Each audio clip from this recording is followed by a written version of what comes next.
Welcome to the Living Consciously television show, coming to you live from our Denver, Colorado studios. I am your host and moderator, Coach Steve Toth, and our theme today is how to access unconditional love. And our guest cast today is Valerie Schultz, and she's a healer, and she is coming to us right from our backyard, Denver, Colorado. Welcome to the show. Thank you so much. It's so wonderful to be here today. It's great to have you. I'm looking forward to this fantastic subject Yes. of unconditional love. It's probably the subject of the times.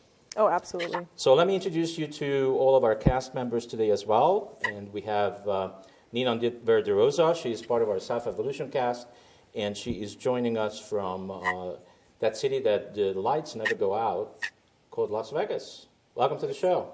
Oh, thank you so much, Steve. It's great to be here. Well, actually, it's raining today, so the lights have been dimmed a little bit. But believe me, tonight they'll be back out flashing. There you go. And to the left of Nina Verderosa, we have Lynda Dyer.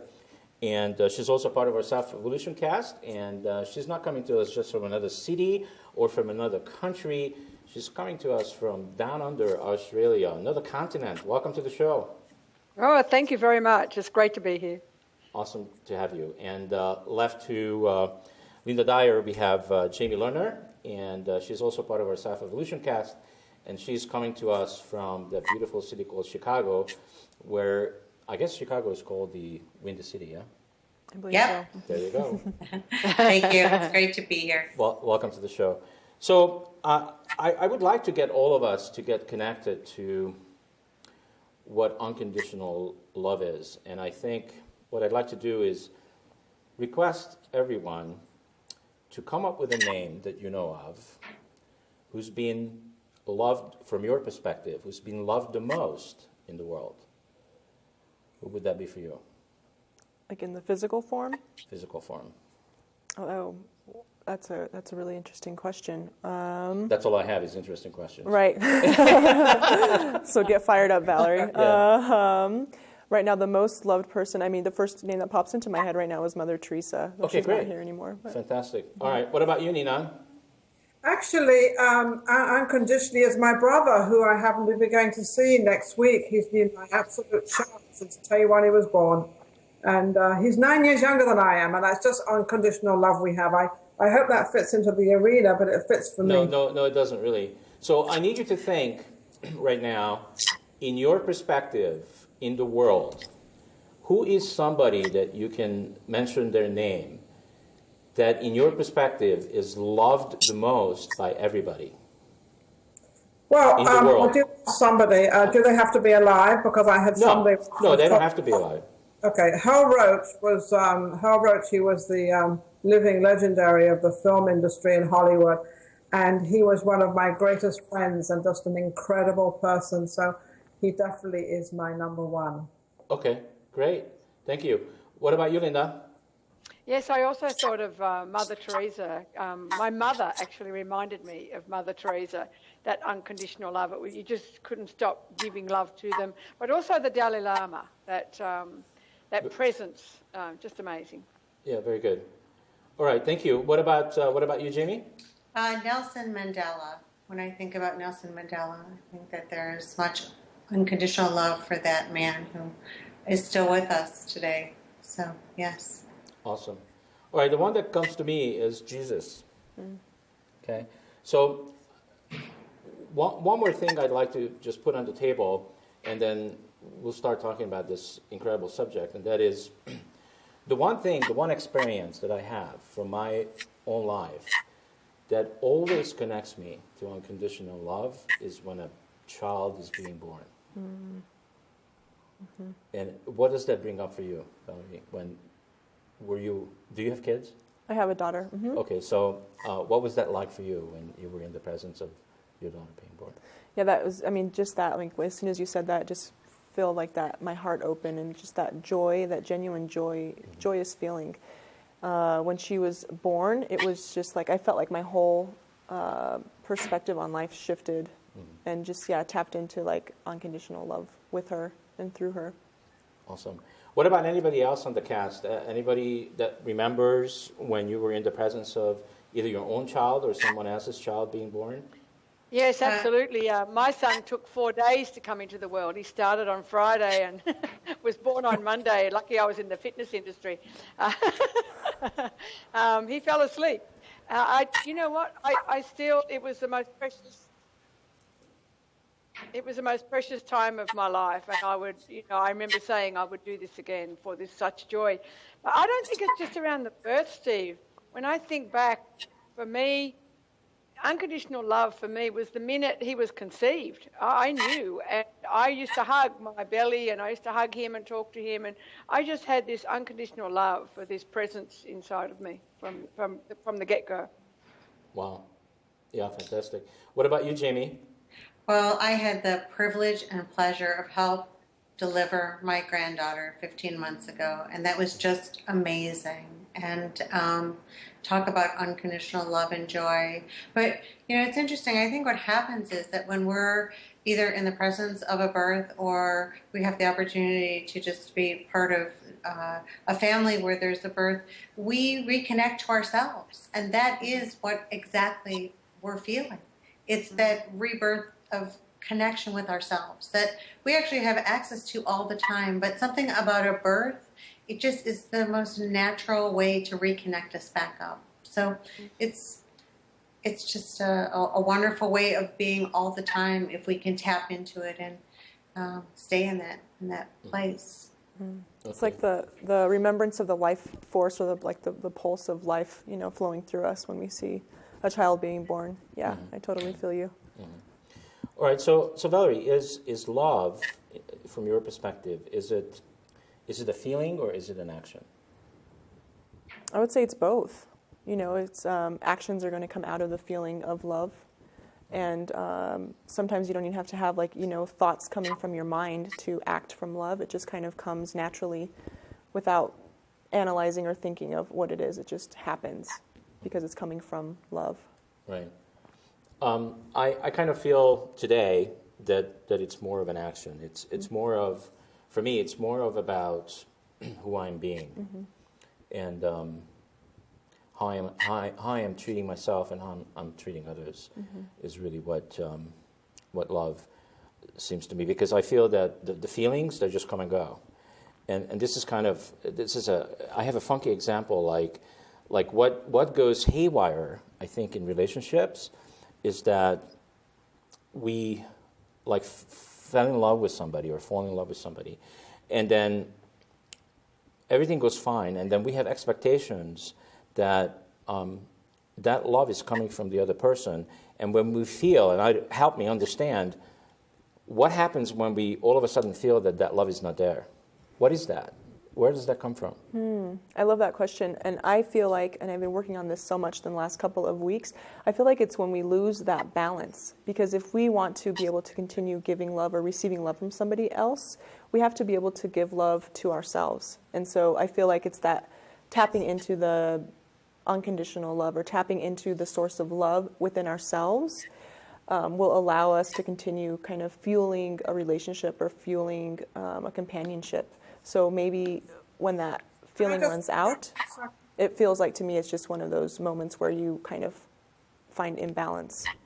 But do you feel, because it's almost like a kind of a perception. Mm-hmm. We have a perception that, let's say you and I were in an intimate relationship. Mm-hmm. Oh my God!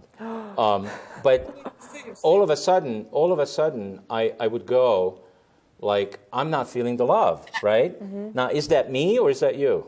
Did you stop giving it, or did I stop? It's to do with you, Steve, not anybody else. It's whether you have the feeling of the love or not. If you're trying to look at somebody else for the love that they might not have, but that's not to do with you. It's to do with the feeling of love you have. Mm-hmm. Okay. And I feel so if I'm in love with you, am I in love with you or am I in love with myself? Well, I think that you are in love with the connection. I mean, sometimes what happens too is that can be in partnership with somebody, and that love, I guess it doesn't run out, but it's just kind of like our love together, or what we were supposed to create together, is done. So maybe that feeling of love runs out, or it's over because our work together is done or completed. That's kind of how I would see it or feel it. Okay. Go ahead. I feel the word love is so loosely used and so many times. And I'm probably one of those people but the way I mean it, when I say, oh, I love you, I literally mean I'm not in love with them, but I love them as a person. It's a very happy moment for me to be able to express that moment to somebody that I care for, I like. But I truly mean that I love them, but not probably in the way they might perceive it or think, or how other people might think. In fact, a girlfriend of mine says, how can you tell somebody you love them? And I said, well, it's not that kind of love, because I think there's so many different kinds of love. There's different forms of love. And I think falling out of love with somebody is your own self, not the other person. I think that's true, because unconditional love is really the reflection of how you feel about yourself. Mm-hmm. So yes. It's an inward thing. It's how, yes. You can't, I don't know if you can express it, because if you're trying to express it to other people, I don't know how they're going to perceive it. So they might perceive it in a different way and think you're a little cookie or something. I don't know, but I think it's the feeling that you have and the truth to yourself about love. That's where it stems from.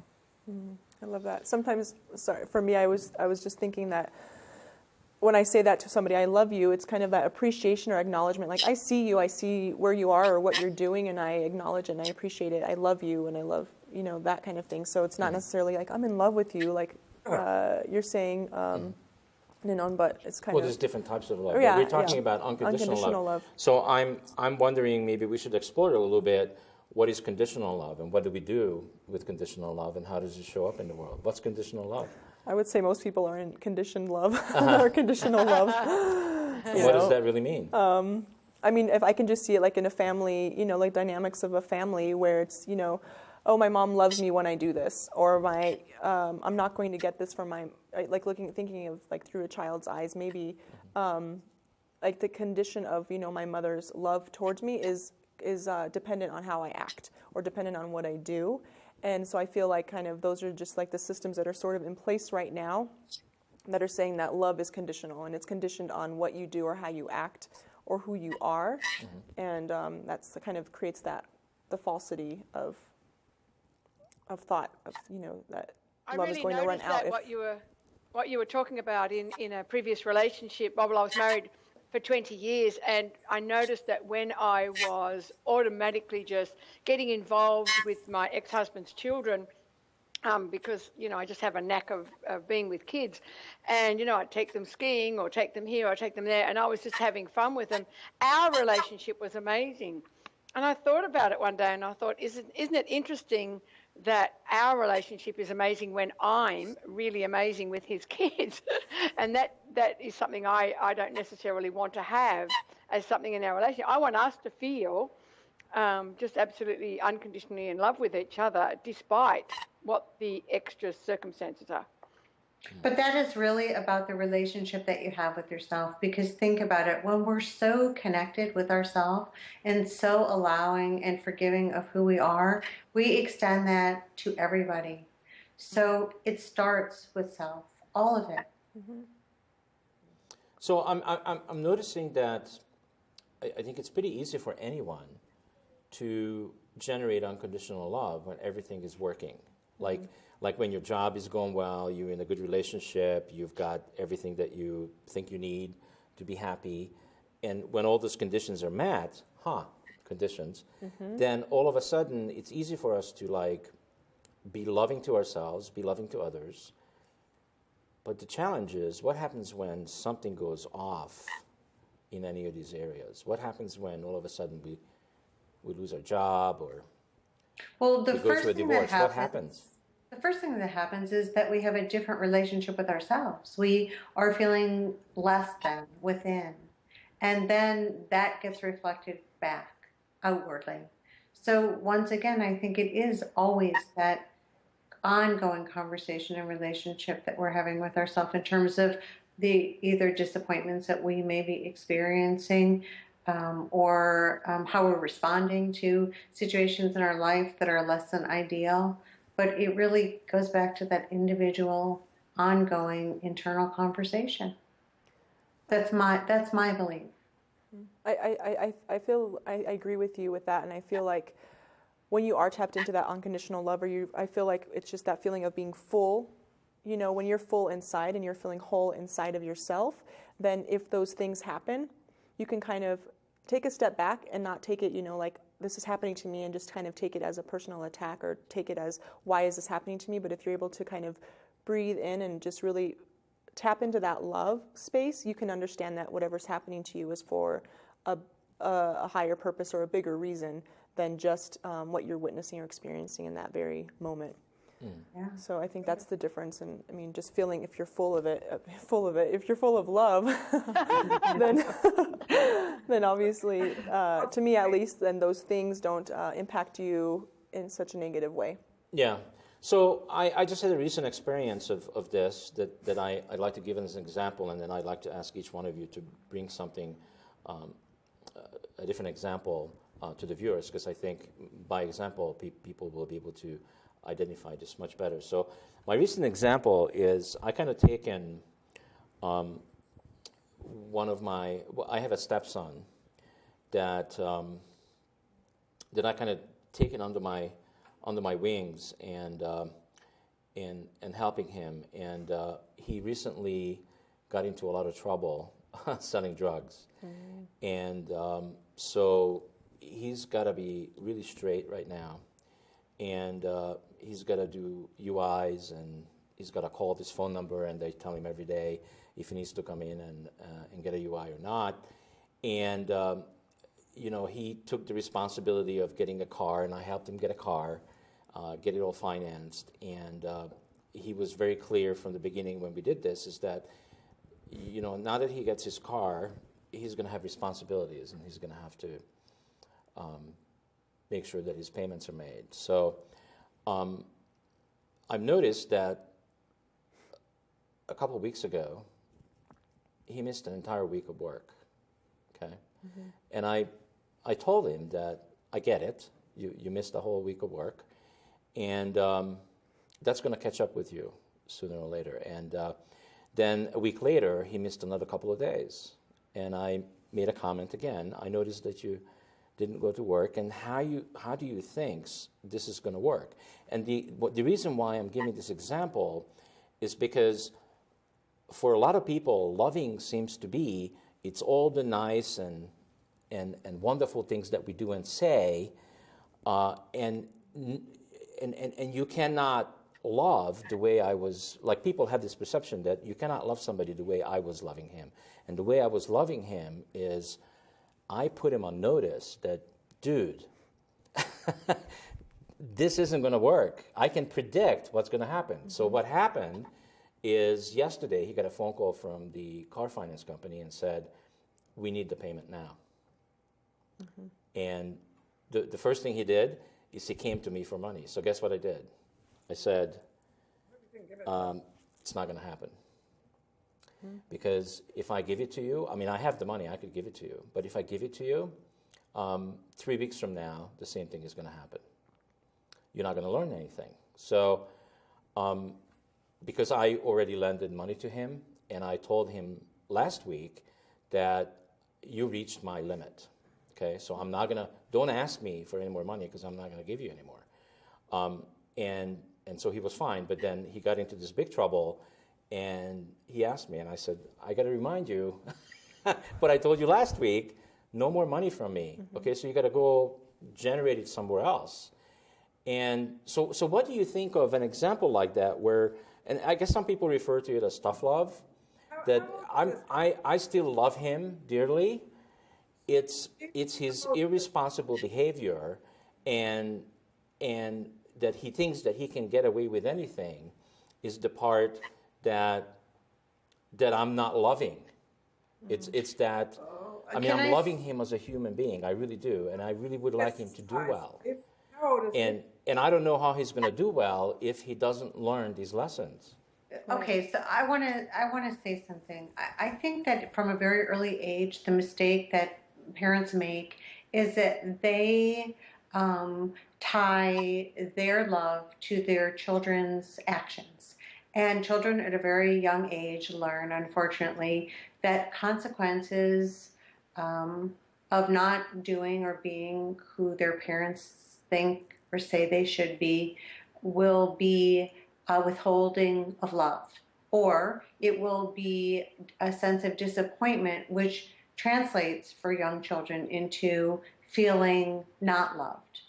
But what you're talking about are two completely different things, because you can unconditionally love anybody and still not enable them to continue self-destructive behavior. One thing has nothing to do with the other. As a matter of fact, our position of unconditional love, where we hold a space for somebody, where really unconditionally, no matter what they did, including killing someone, would not in any way change how we feel about them. Yeah. So actions are irrelevant. Actions become about personal responsibility. And when we allow people to take personal responsibility, that is the most helpful way to extend unconditional love to another. To say, what you do is up to you. It's choice. And I will love you no matter what choice you make. And whatever those choices are come with consequences. But there will never be such a consequence where my love for you will be less than. That's unconditional love. Yeah, I agree. And that's how I feel. I feel about him that way.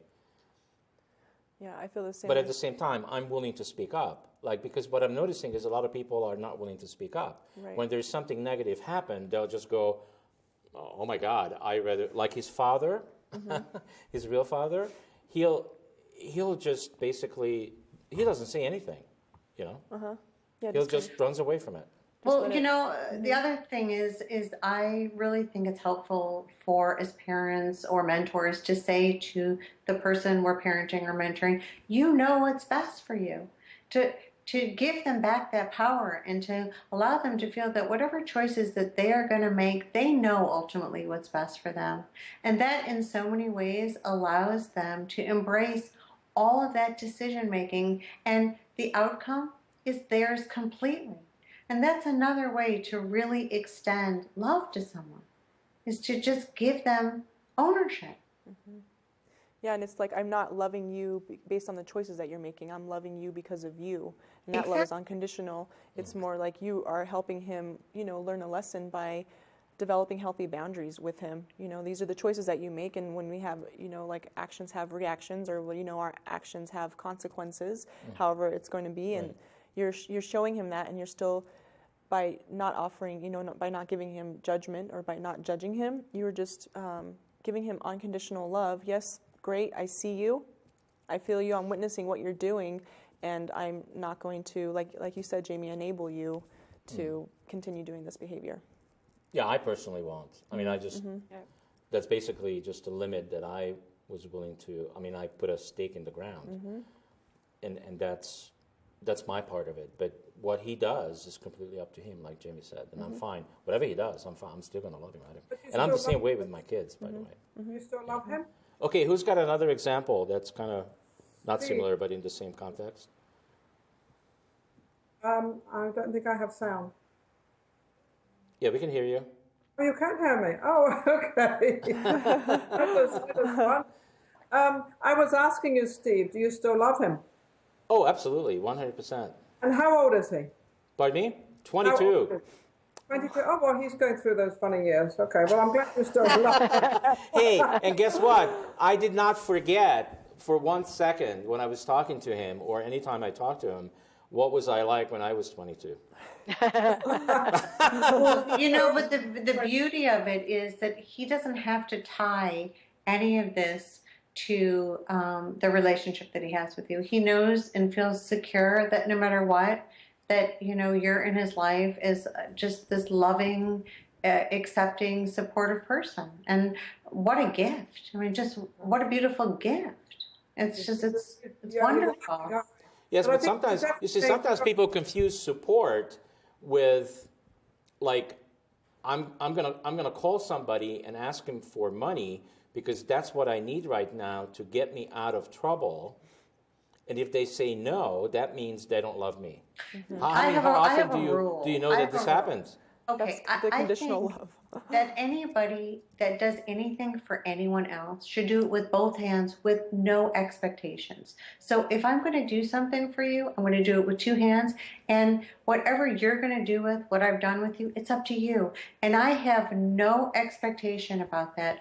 I'm doing it unconditionally. That means without condition as to what the outcome is. So if I'm going to lend you money, I'm going to give it to you because I'm not going to have the expectation of getting it back. And that's giving with two hands. And when you give with two hands unconditionally, that is another gift because you really don't care after you give something to someone what they do with it. That's up to them. The gift is actually what you give yourself when you unconditionally give to another. I feel so good when I can give with both hands to anybody at any time, anywhere. It's almost like selfish because you get so much back from that moment. And it doesn't have much to do with them, really. It has So, nothing to do with them. It's all to do with you. It's all to do with where you're coming from, what you're doing, you're feeling. And I think if you're going to give something because you want something in return, you're not really giving. no. You're not giving at all. You're wanting something. You're not giving. You're wanting something from them. But I think what Steve needs to do with this young man is also to make sure that you still love him, although you didn't give him the money, because not giving him the money actually is the love, because you don't want to spoil him or you don't want him to expect that. But I think you need to reassure him that you're still there for him and you're still there to help him and let him know that you have this unconditional love for him. Oh yeah, he knows that. Yeah, and he didn't. When I told him that I'm not going to give it to him, the next hour he came back and we continued our dialogue and our friendship. So he didn't take it the way a lot of people would take it, which is, okay, so now I'm not going to talk to you for a long time because you said no. Mm-hmm. Right. I have an example. When my son was about the same age, it was really interesting because he had this girlfriend that was really different. That's enough about that. And he actually came down and I said, you know what, I love you dearly, and the behaviour that you presently are demonstrating won't be tolerated in this house. So you can make a choice whether you want to stay here or whether you want to take that behaviour and take it outside. And anyway, his girlfriend came and said, how come you're kicking him out? And I said, I'm actually not kicking him out. I'd love him to stay. He's my son and I really do adore him. I think he's an amazing person. I'm just not sure that he thinks that yet. And anyway, through all of this, it was just wonderful because I just got something so profound from this whole experience. I mean, he ended up leaving. He left with her and it was quite a reaction between the two of them. And I didn't run after them. I found out where he was and I would take little bags of goodies down there and just send him love and say, whatever you're going through, you're going through. And then I wrote him a letter and I said, for the first time in my life, I feel wonderful about me. I get this whole thing now. And I said, and you should feel wonderful about you because you're both amazing people. But for the first time in my life, I get that I don't have to rely on your feelings towards me as to how I feel about me or you. And that all you have to worry about is what you feel about yourself. And I wrote this letter. It went on about how amazing he is as a person and And within 3 days, and they'd been away for quite some time, within 3 days he rang and he said, could you come and talk to us? And we've reignited that relationship. But I had to get, like Jamie was saying earlier, I had to fall back in love with who I was. Yes. And I'd lost that because I remember saying to Bob Proctor, when you go for your goals, how come people leave your life? Like I couldn't get it. Why? And because I'm, a goal setter. And he said, because they can become a habit, that you go home to that person over and over again. And you need to just devote your attention to you and you will create what you were put on this planet for. And I remember saying that to my son, and I went down and in fact, he's living with me again. It's really interesting how things turn around. But I still remember saying, I love you. I just may not like the behaviour right now, just like you said, Steve. So if you want to have that behaviour, then it needs to be out of this house. Or if you want to behave differently, you're welcome to stay. Interesting. Mm-hmm. So how many relationships do we know where where these relationships are incomplete relationships. And what I mean by that is people at one point really loved each other, and many times unconditionally, and all of a sudden something happens, and they get mad at each other, they resent each other, and they don't talk to each other for months, for years. Some people take these things to their grave. What is that? What is that? That is a whole ball of lots of stuff. I'm just thinking of right now when you said that. I'm just thinking. What does that cost everybody? Right. That kind of a mindset and attitude. Right. I mean, to me, it's just really, instead of focusing on love and especially self-love, it's just really focusing on what happened, or just really being attached to the action that occurred. And people, I feel like a lot of times they'll build up resentment and anger and frustration, and that will, if those emotions like kind of make their hearts stuck in still and kind of like stagnant in that space, and until they're able to heal or let go of that, they can't really tap into that unconditional love again. And so it's kind of like they perpetuate those feelings in their reality and aren't able to get to that unconditional love. So what we saw is what we reap? No, I think Yeah. and I think it's ego. It's just So ego. so Our ego. what can we offer to our viewers in terms of some tools and maybe some different modalities that we all know about that would help people to get back into this unconditional love that we've been talking about, which is really, for me, I respect that for you it's a feeling or both, but for me it's really not just a feeling. It's not even a feeling. It's really a way of being for me. It's like how do you connect? And is it even possible for all of us? I know it's not possible for me to be in this unconditional love way of being 100% of the time. It's not. I fall out. Yeah, I definitely strive towards that. And I feel like the actions, when I say it's a feeling, for me, it's like when my whole body feels whole and full and expansive, that's when I know that I'm in a space of unconditional love. And I've done so much work on myself where I'm super sensitive to the feelings of it. And if I feel like I'm kind of coming out of, I guess I set an intention every day. That's something I can offer to viewers. I set an intention every morning. I, do a meditation in the mornings and connect to spirit or to source of love, and connect to my purpose on earth. And just kind of having that connection for me helps me see what I'm going to do for that day. And I just ask to be able to go through my day, acting from unconditional love. And the more I've done that, of course, it's still like, kind of waver in and out of it, but the wavering in and out has happened a lot less. And I find that I judge people a lot less, and my brain doesn't get caught up in like a snag of like a judgment. And I'm able to really focus and connect with people like from, heart to heart more genuinely when I am doing that. So when I'm connecting more and setting an intention for the day. Okay. There's a couple of processes that have, in fact, I was using these yesterday with some people in London, and they're just really, really beautiful. I call it my chat script. And so you can just sort of close your eyes, and you can put whoever the person is that you're not being totally happy with right now, and you can put them in front of you. Just imagine that they're in front of you and just have an amazing conversation. In other words, empty out whatever it is you need to say to them in order to allow that to go, because it's like having a backpack on your back with big rocks in it. And it really is beautiful because the rocks just fall out and they feel so much lighter. You can even do it with people that you're living with. You can just sit quietly somewhere down the beach or wherever and empty out, just chat to them, because it may not be totally easy for you to chat to them at home. And then you go and approach them in an unconditionally love way, and you see them are really different. It's your stuff that you've got with them. It's not their stuff. So you're the one hanging on. So just go and release it. Chat. Go and chat and, ask all the questions, have the tears, whatever it is. I've done this so many times with people, and it's just so effective. It's just beautiful. I just call it my chat script. I've even done it with people on an aeroplane.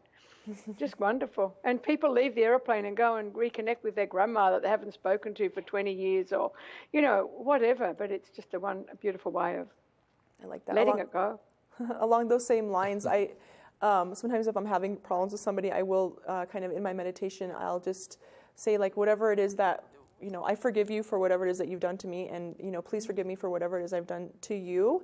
And I do that in like that heart space or just in that meditative space. And I have seen like the difference, maybe, it's to a point where I won't communicate to that person or we don't talk anymore.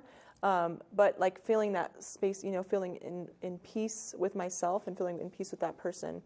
And, or just even like asking for forgiveness on a daily basis, like in my head, it really does shift that. So I totally feel you, just like, visualizing it or interacting or just kind of letting out whatever it is that needs to be let out so that you can lighten up your load. I totally feel that. Clearing out the energy between you and that other person. So what is forgiveness really? Forgiveness to me is tapping into the unconditional love again. So it's kind of like, letting out whatever it is that constricted that, letting that out of yourself and asking that other person to let go of whatever it is that constricted the unconditional love and just tapping into it again and letting it flow. But is it dependent on what they're going to do? No, it's like detaching yourself from the outcome, just not being attached to the outcome. Like, this is what I do. I forgive you. I ask for your forgiveness. That could happen today. That could happen in a year. That may never happen in this lifetime. Maybe we'll meet in a couple of lives or something, but, it'll happen. So I feel at peace with myself because I've been able to forgive them for whatever it is. I also feel that which we're losing an awful lot, is communication, because I've listened to all of you and it seems to be you're all talking to yourselves, which is great because I do the same thing.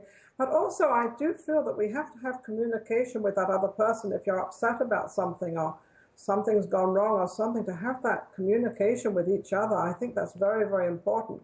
And I think that's something we've actually lost regarding the family unit. And when you hear about these marriages and just sort of flaking off, I think it's because they don't have that incredible family unit of sitting down and with the children and all talking together and sort of hashing things out or having a fun time or something beautiful. And I think we're losing that communication with other people. So therefore we kind of get lost because it's all sort of, everything's becoming by ourselves. And I think it's more with communication with whomever you're having that problem with. I have a problem with my sister, and we've kind of solved it by communicating. Although we still have a problem, but I guess one day I hope we don't die with it. I don't have a problem. My sister has a problem. But it's something I think, and I can with it, and I think there should be. What are you laughing at, Lynda? When you said I don't have a problem, only she has the problem, it cracks me up. Sorry. She has the problem of she's mad at me. I'm not mad at her. Yeah. So that's When I was saying before about you can close your eyes and you can actually put your sister in front of you, that's the way we communicate. Well, you can just communicate. Everything comes out. It's gorgeous, and it's so light. You just feel so much lighter. Yeah, that's probably what I have done with her through what you're saying, and I probably did that because I look back at it and thought, what am I mad about her with? I'm not mad about her with anything. I love her conditionally. She's my sister, but she's upset with me about something that happened that really didn't happen. But anyway, but it's however she perceives that. And but it is very difficult. But I still love her conditionally, and I will always put myself out of the way to make her happy. I will always do that. Sometimes it's just holding the space for someone and extending that just vibrationally. So to allow yourself to first forgive yourself, because clearly when you're not forgiving another is because you haven't forgiven yourself, but then to hold that space for another, and you'll never know. And it doesn't matter. It just feels good to be open to holding that space of unconditional love for anyone or anything for that matter. That's what I think is going wrong with marriages. I think we need to sort of, because there's so many divorces about some silly little thing that happened, and it's just this communication that they're not having. And I think we need to communicate a lot more, and forgiving, as you said, and also talk to ourselves. What did I do wrong, or what did I do, and how can I, make myself feel good? Because when I feel good, they will feel good. And I think the integration of them is just vibrationally doing it. So like, in meditation or just in silent prayer or however you do, or just sending out, the vibration of forgiveness and love, that kind of clears the path. So when you do actually have that conversation with the person in the physical form, that like energy between you has kind of cleared out so that you can really have that, a clearer conversation. Absolutely. So and it's just communication. When you clear yourself, you can then have that lovely conversation, as long as the other person's cleared themselves too, which probably they haven't. So this is kind of related to this conversation. Is like what's coming to me is pain and discomfort. That human beings, including myself, I learned a lot from pain and discomfort.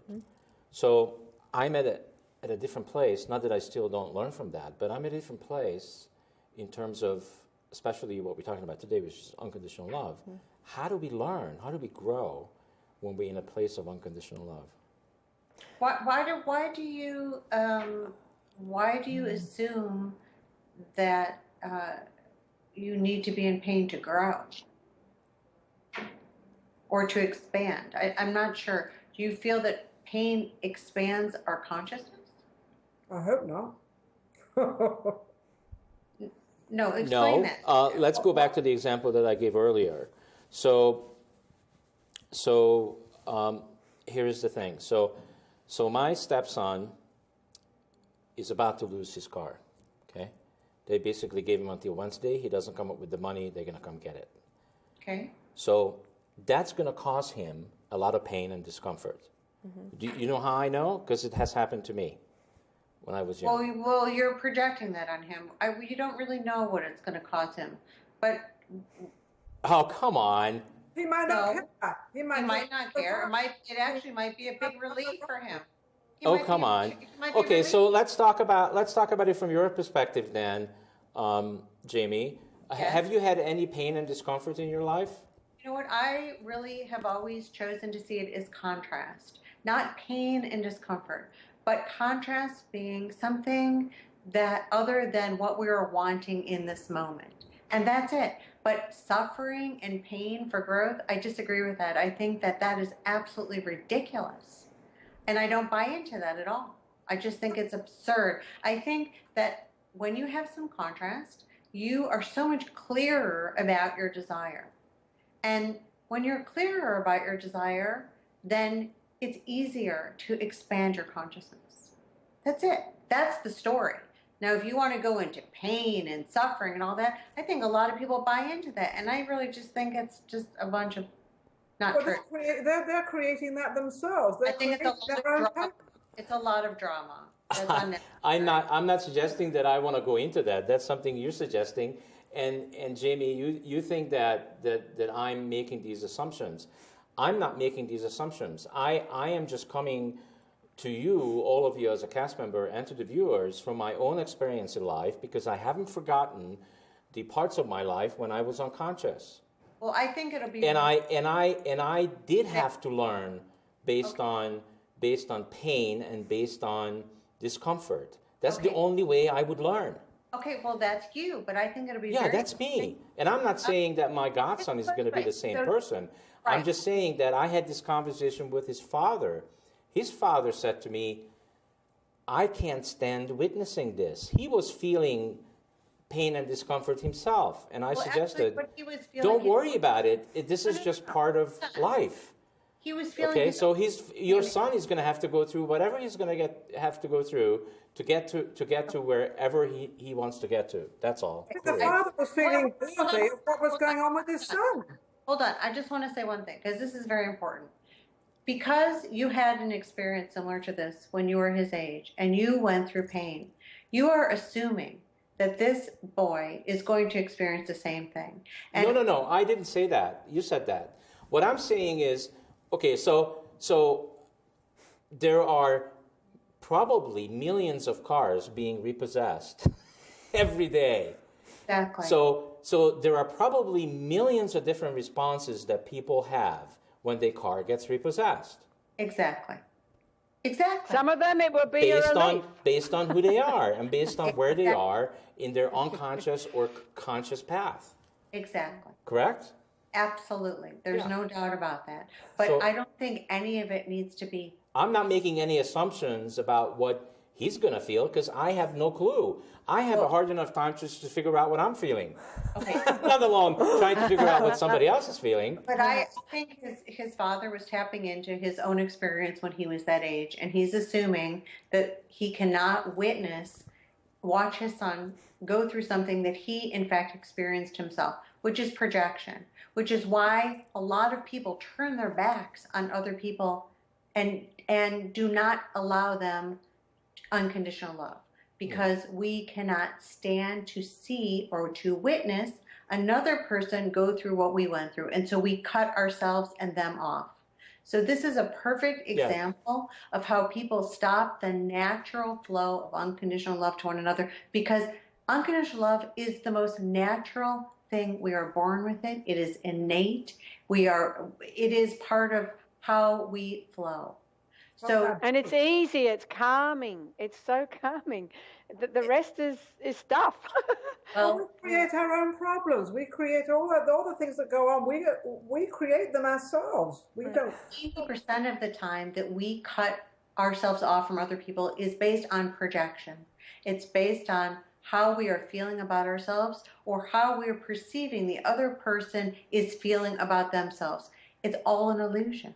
It really is an unfortunate, interesting illusion. Yes, I agree with that. Yeah, and I guess definitely agree with that. Yes. Yeah, and it is absolutely all a choice, right? I mean, we can choose the way that we receive our lessons in life, like conscious or unconscious, or hard or easy or painful, or in a loving way. And I think when we make those choices, we're able to consciously make that decision. Like, I'm going to learn my lessons in this life in a loving and like graceful way, versus in a harsh, like let life kick my hiney sort of way, and when we make that conscious decision, that's when we can see the shift in our lives. And it's also, to add to that, is just when we get attached to the feelings, how we felt when that, with that experience. And I think that getting attached to those feelings of when that happened to us, that's really is what we, like, where we start disconnecting, like what you said, Jamie.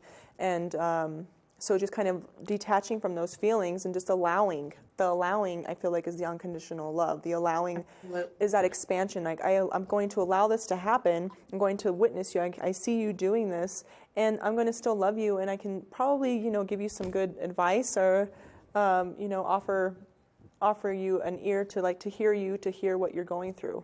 So that's just, yeah. Yeah.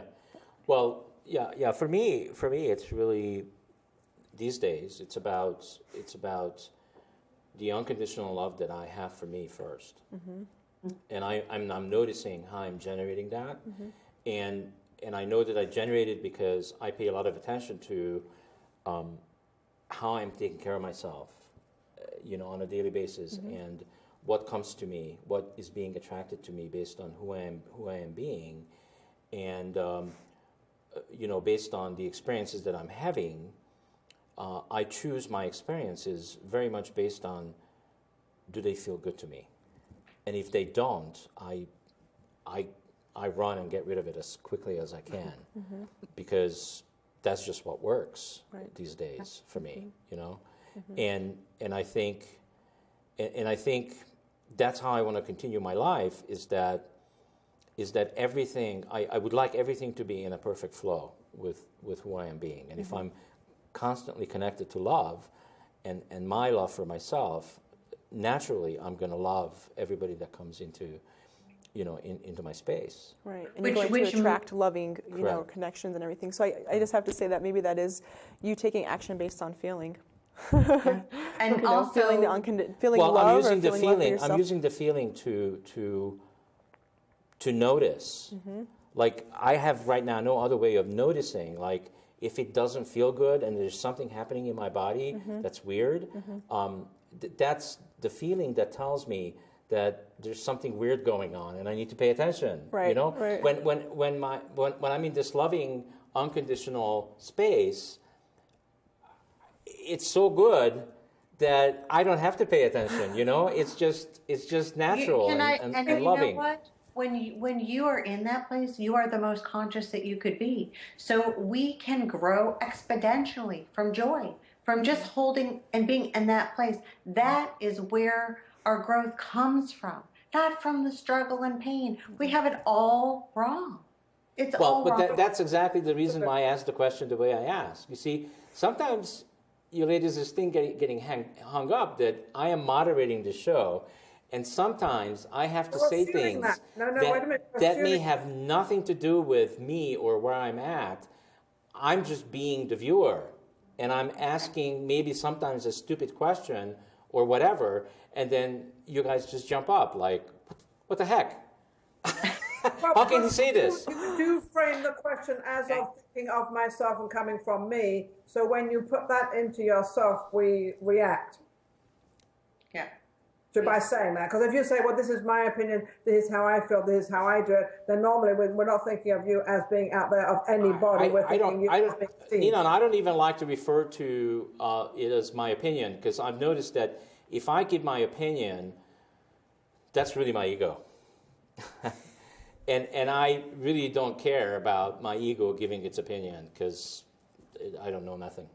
My ego knows a lot of things, and it doesn't know anything. You just said that you're the moderator and you're this, and you ask these questions for that.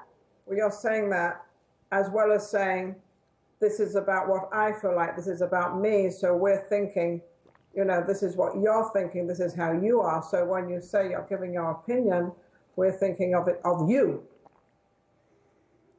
You understand that? Yeah. Well, I'm trying. So, yeah. So when I sometimes give an opinion, that's really not me. I'm just pretending to be the viewers. Then make it more general. When you say that, then you've got to make it a little bit more general, not just button up onto yourself, because otherwise we think it's from you and only you. Yeah, and I really don't want this to turn into a coaching session for me right now. So let's get back to love and unconditional love. Do you still love me, Ninan? I always will. Unconditionally? Unconditionally. Otherwise, I would not let you come out to Vegas for, New Year's? Steve is invading my home for New Year's, guys. So it should be so fun. Actually, now, if I live through that experience, I have grown a lot from the last time. Lynda, you can definitely come. Definitely. Absolutely, for sure. But no, unconditionally, absolutely, Steve. But, you know, the love I have for Steve is completely different to the love I have for my brother. So I have all these different loves for different people, which that's how I handle it. I don't have the same. My husband, I mean, that guy, I mean, he was the most amazing guy in the entire world. But, you know, there was a few times when he wasn't so amazing. But because of the unconditional love I had for him, it worked out. We were together for 29 years. So because of that unconditional love, I was able to understand the situation and not always put it onto myself or what I did, or what it was probably of what he was feeling, or even maybe what I was feeling. Okay, one last question, because we're going to have to close out the show. Are there really a lot of different kinds of unconditional love, or is there just one? It's just one. There's just one. It's one stream of love. Okay. Just one. Okay. It expands out in different ways. There's different loves, but one conditional love. That's what I thought. Different values. Okay, so there's different values towards love. Right, there's romantic love, Yes. there's unromantic love, there's unrequited love. So maybe we could even say that we are all different. There's like 7 billion people running around on this earth, and we are all different, but in a way we are all the same, how we are connected in the energy of unconditional love. Can we say that? Yes. Okay. So, yeah. You know what everybody wants in the entire world? Everybody in the entire world wants to be loved. Yeah, it's true. It's the thing that really brings us together. Whichever way you want to look at it, everybody wants to be loved. Well, and everybody is love. That's the most interesting thing. We are love. We are loved, and if it's not by anybody on the earth, Jesus, I think, Steve, you said it. You said there was one person you loved, and or conditionally loved, and that was Jesus, which I was shocked when you said that, because I've never heard you talk about religion, so I really like that and admired that. But we always have Jesus to love us. Well, I said Jesus because that's just what came to me. And, you know, there's just so many people in our history that stepped forth with simplicity in terms of what love is, and we rejected them. Mm-hmm. Isn't that interesting? Mm-hmm. We just completely rejected them because we couldn't handle it. Right. Love is very simple. It's very easy. So and very... I think we're in a different place. We're in the 21st century, and we're ready. So I got to close out the show. You guys have been absolutely fantastic. This is has been a very interesting subject to have a dialogue about. But I want to thank you very much for coming into the studio. That was Such awesome. a pleasure. Thank you so much. Thank you. Thank you Yes, so and much. thank you all of the Thank cast you, Valerie. members and everybody behind the glass and all the people that assisted today.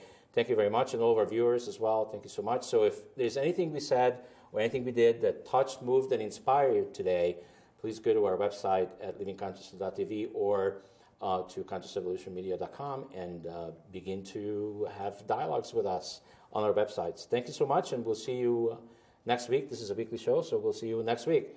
Thank you so much. And is there anything else? I got 30 seconds. Anything else you want to say to the world? Unconditionally love. Just do it. just do it. Just do it. That's a good one. Anybody else? I think I got 10 more seconds. Unconditionally love yourself, and then just send out the vibrations, and you'll That's it. You'll affect That's so it. many That's people. it. I love you all. Here we go. See you next week. Bye.